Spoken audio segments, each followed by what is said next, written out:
Hey guys, and welcome to Friday afternoon. Wow, this week has gone quick, hasn't it? But anyway, I've just realised the live stream. But anyway, I think the live stream's still there. But guys, yeah. So today is China the poster boy for recovery. I think the thing that a lot of people and a lot of news articles have been writing about is the fact that China's had this amazing V-shape recovery. And so I was looking into it a bit harder, and I was looking at it, and actually what they did today too was they announced that they'd actually had effectively a drop of 6.8%. So that's substantial. That's year on year too. So I don't know. I haven't actually checked what the figure was last year, but anyway, it's 6.8% drop. Across their economy, which is quite substantial. I mean, in normal times that's massive, but actually, in this day and age, it's probably not that bad, actually. But China continues to amaze people in what they're doing and in what they did and the approach to it. And yes, there's a lot of rhetoric about, make them pay and it's their fault and all that. Which, look, having read hundreds of articles now and spent hours and hours, looking into this, I just don't see it. I mean, yes, they should have come out with the thing a lot sooner, but actually, you know what? The WHO did, everyone did, but you know what? Nobody listened. And it's, even if they had said anything, clearly when they did say, we still all ignored it. And so that's one of the issues. So effectively, I think it's one of these things where we've just got to accept some of the blame for that. And I think that's one of the issues that we've got is we have to accept the blame for that. And I guess our politicians do. Anyway, so let's have a look at this because it's quite an interesting look at what the implications are for us not living in China, but also us as property investors and the things I think we need to look at and consider. So so let's have a look at that. So first thing I want to explain is my framework. So I've been talking about this framework for a while. Oh, sorry, wait there. I don't know why that's not. Yeah, okay. Get rid of that framework. So basically, I've always talked about there's a medical emergency, which is the virus, if you like, and then there's the human impact of it, which obviously is the deaths and the people and all that sort of stuff. Then there's the economy. So the medical side, we seem to getting a better understanding of it. And I'm not saying we've got the understanding, but what I am saying is that we can see that if we lock down the economy, social distance, do all these sort of things, we do come over that bell curve. And if you don't understand the bell curve, go back to, I think, about 3 weeks ago on my site, and there's a really good explanation with the bell curve. It's one of the first ones I did on how we can actually see this. And we're seeing that now where, once we hit the peak and we start coming down, we can then start talking about the economics. The human tragedy, it's always there because that's not going to be something that goes away all of a sudden. And actually, if anything, the medical has been and the economic has been crowding out the human tragedy. But now we're starting to see the human tragedy stories come through on the news and that sort of stuff, which they've kind of been ignored for a while. So I think the interesting thing is, for me, using this model, forget about the medical right now, forget about the human, let's talk economics because, that is what we've been talking about. So VUL, what are they? 3 letters. But actually, they mean a lot more than that. So what is a V? And we're talking about recession here. How do we recover from a recession? Well, there's really 3. And you know what? Up until now, I've never really used the L, which is effectively what it's saying is we drop and then we pick up, straight away. So, a V shape will come down and we'll head back up. And a U shape will head down, we'll bounce along the bottom, and then we'll come back up. Okay? An L shape, we hit the bottom and then we bounce along, and it just sits there and there's no end in sight, basically, is what the general sort of thing. And if you're talking layman's, this is enough to really understand that, okay? So given that, we've been talking about a V-shaped recovery in China. Now, the good thing about that, if that is true, then that could play out in other countries as they come back, in which case it's the economics of this is not going to be as bad as we thought. And people are saying depression and, or stagflation, all these sort of things perhaps aren't going to be correct. So let's have a look at that because I'm not convinced that we're going to see the V-shaped recovery necessarily, okay?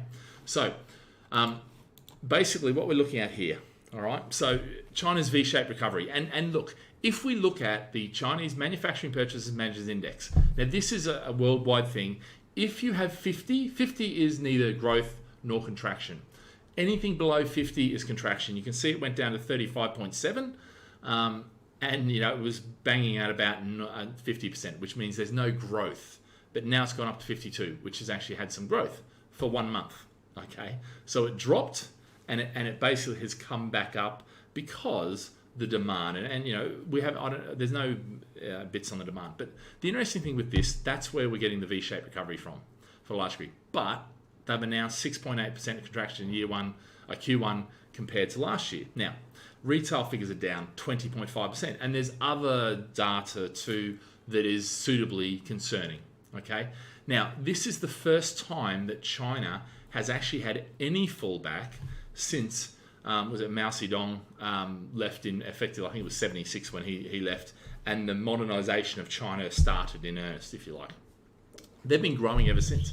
And in fact, even most pundits were talking about the fact that China, for a recession for them, would be 5% growth. Okay, not 2 negative quarters. A recession for them is not growth, but it would be actually turnover, and actually it's dropped. So it's concerning from that perspective. And the reality is many businesses are not opening up. Now, what they have done, and they seem to be saying they've done successfully, is kept people employed. So people haven't been made unemployment. But I feel too, it's a very different economy over there than say the US or the UK or Australia, where businesses will make their people redundant at the drop of a hat. Because it's a different society. It's not a democratic, capitalist society. So it's not as prevalent. We can't really compare apples for apples in the same way as we might have been able to, if it was say the US and UK, or some other westernized economy. So we've got to consider that, that. Now, I just want to show you this too. So this is the IMF economic growth forecast. Now, I don't like the IMF, and I'll tell you why I don't like them, is because every time for the last 15 years that I've looked at their predictions, they're always wrong. They never turn out, and they always, it's almost as if they always go for the negative. But as you can see, what they're predicting is pretty much everyone's down. China, India, not. But everyone else is 5, 7, 6% drops, contractions. And then the 2021 predictions are all increasing. China 9.2, which is a big bounce back for them. Yeah, I mean, you think they were running at sort of 6%, and arguably some of their figures may not be correct, and they're politicized and all that sort of stuff. But most economies bouncing back, which is an interesting thing. Are they going to be right? I don't know.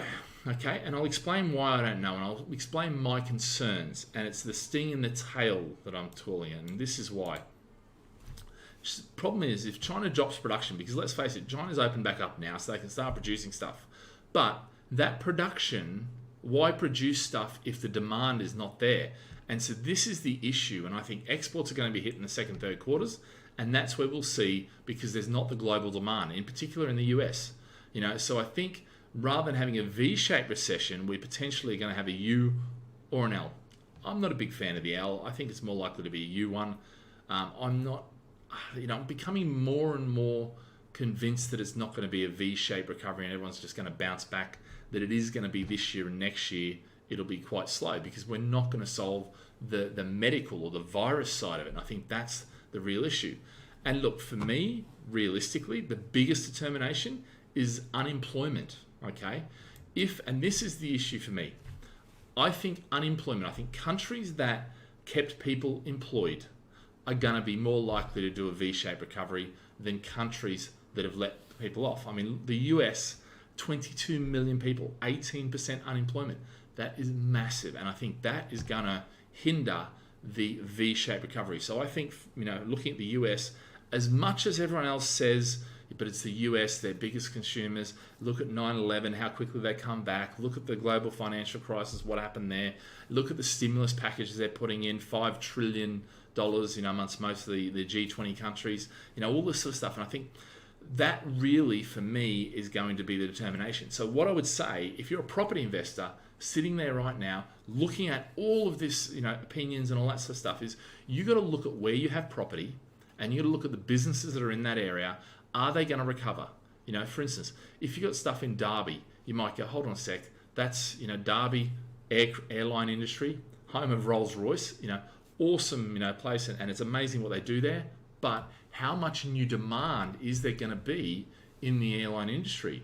So they're making engines there, So, how much demand is there going to be for nuclear submarines, which I know they do some nuclear stuff there, so they're, high-tech engineering and that sort of stuff. Maybe there will be. But so you can look at that and you go, well, hold on, are people going to be made redundant?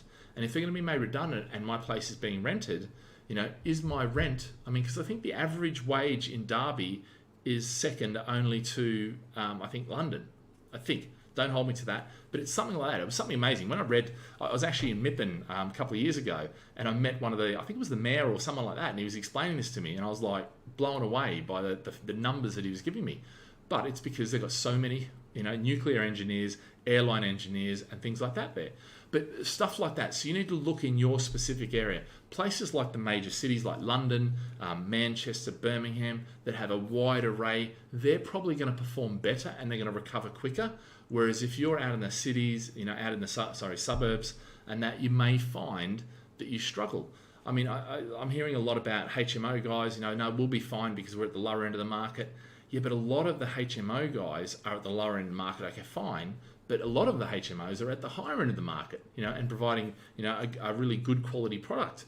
So, are people going to do that, or are they going to go to the lower end? You've got to look at your own instance and your own circumstances, and where your properties are and what's likely to be affected. I'd be doing that now rather than waiting until it hits you, because if you need to put it on the market, I heard the other day, one of the places that we sold about 15 years ago in E1, East London, okay, East London, E1. And there's 21 one-bedrooms that are available. They used to get, okay, on a service apartment basis, $2,300 a month. Now those same places are going for $1,700 a month, and there's 21 of them. Yeah. At most times, you put it on the market and it rents. Yeah. Now try and get it rented. So it may even be that gets driven down further. So you got to look at those areas, because the other thing is, you got all these Airbnbs that, the service companies, and we're seeing this now with some of our service apartments, where they're going bust and they're handing those things back, or they're either saying to us, either we get rent free or we're going bust. Your choice. Give us rent free. And they're trying to force that. Of course, that can be decimating for the landlord. So, we're negotiating that sort of. On one part, it's an arrogance, desperation. On another part, it's a business transaction, and we go after that. And it may be that these landlords have to accept less money. And we're running numbers. We're doing spreadsheets for these guys saying, look, this is if you wait around until Airbnb kicks back in. This is what happens if you rent it on an AST basis, at a reduced rent, given that it is the crisis right now. So you've got to really personalize that sort of stuff. But coming back to the main story, is it the Posterboy? I don't think it's necessarily the Posterboy. I think they've done really, really well in what they've done, but that doesn't mean that that's going to transfer to every country now, because they've had that V-shaped recovery in their purchases managed index that everywhere else is going to. So don't be deceived by that, but get in now and solve whatever problems you can. Sort out, whatever you can. Get your cash flows right. If you need to, get your payment holidays right. If you need to, negotiate with your tenants, and get all that in place now, so you can actually kick back and then make some really good decisions, and make some really, and make some decisions about the future of your business, the future of your portfolio. And I think that's important. All right, guys, have a great day. Remember, stay safe, stay healthy, and stay at home still for another 3 weeks, which, interestingly, a couple of the things I predicted that we'd be about that. So, so 7th of May, I think it is, that we're potentially back on. And I think it is likely to come back. We're likely to come back on the 7th. But it'll be that easing on, hopefully we're all responsible enough that we don't have to go back into that again. Because, as much as it hasn't impacted me being in Singapore, I'm still able to go out for my runs. I never really did the shopping anyway, but bottom line is, it's a pain in the bum not be able to go for beers with the boys. Although we are doing Friday lunches every week on virtual, so that's quite good. But anyway, guys, stay safe, stay healthy, and stay at home. See you later. Bye.